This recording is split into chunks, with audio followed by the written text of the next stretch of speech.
News 18 വാർത്തകൾ വീണ്ടും നിയമസഭയിൽ.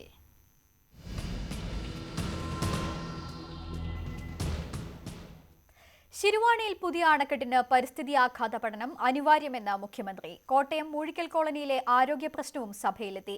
കോളനിയിൽ മെഡിക്കൽ ക്യാമ്പ് നടത്തുമെന്ന് മന്ത്രി AK ബാലനും പറഞ്ഞു. News 18 impact. അട്ടപ്പാടി വാലി ജലസേന പദ്ധതിക്ക് പാരിസ്ഥിതികാഘാത പഠനാനുമതി നിഷേധിച്ച ന്യൂസ് 18 വാർത്ത പ്രതിപക്ഷ നേതാവാണ് സഭയിൽ ഉന്നയിച്ചത്. ഇത് കേരളത്തിന്റെ അവകാശത്തിന് മേലുള്ള കടന്നുകയറ്റമാണെന്ന് രമേശ് ചെന്നിത്തല പറഞ്ഞു. സർ, കേരളത്തിന്റെ ഭൂമിയിൽ കേരളത്തിനുള്ളിൽ കേരളത്തിന്റെ നദിക്ക് കുറുകെ അണക്കെട്ട് പണിയുന്നത് അനുവദിക്കാതിരിക്കുന്നത് നമ്മുടെ ഫെഡറൽ സങ്കല്പങ്ങൾക്ക് തന്നെ എതിരാണ്. കേന്ദ്ര സർക്കാരും തമിഴ്നാട് സർക്കാരും ചേർന്ന് കേരളത്തിന്റെ താല്പര്യങ്ങൾ ഹനിക്കുകയാണ്. പദ്ധതി അനിവാര്യമാണെന്ന് പറഞ്ഞ മുഖ്യമന്ത്രി പിണറായി വിജയൻ സംസ്ഥാന താല്പര്യം സംരക്ഷിക്കാൻ വേണ്ട നടപടികൾ സർക്കാർ സ്വീകരിക്കുമെന്ന് സഭയ്ക്ക് ഉറപ്പു നൽകി. ജലദൗർലഭ്യം നേരിടുന്ന കാർഷിക മേഖലയായ അട്ടപ്പാടിക്ക് കുടിവെള്ളത്തിനും ജലസേചനത്തിനും ഈ പദ്ധതിയുടെ പൂർത്തീകരണം തികച്ചും അനിവാര്യമാണ്. മൂഴിക്കൽ ആദിവാസി കോളനിയിലെ ദുരിതം PC ജോർജാണ് സഭയുടെ ശ്രദ്ധയിൽപ്പെടുത്തിയത്.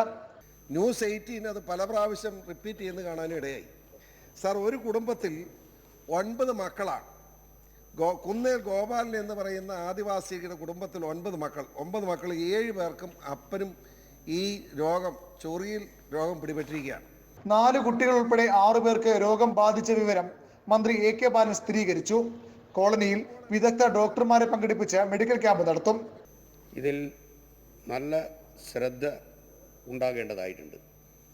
അതിനാൽ ഇത്തരം രോഗങ്ങൾ പടർന്നു പിടിക്കാതിരിക്കാൻ വ്യക്തി ശുചിത്വത്തെപ്പറ്റി കോളനി നിവാസികളെ ബോധവൽക്കരിക്കുന്നതോടൊപ്പം ആരോഗ്യവകുപ്പിൻ്റെ കീഴിൽ പ്രത്യേകമായിട്ടുള്ള ഇടപെടലും ഉണ്ടാകും.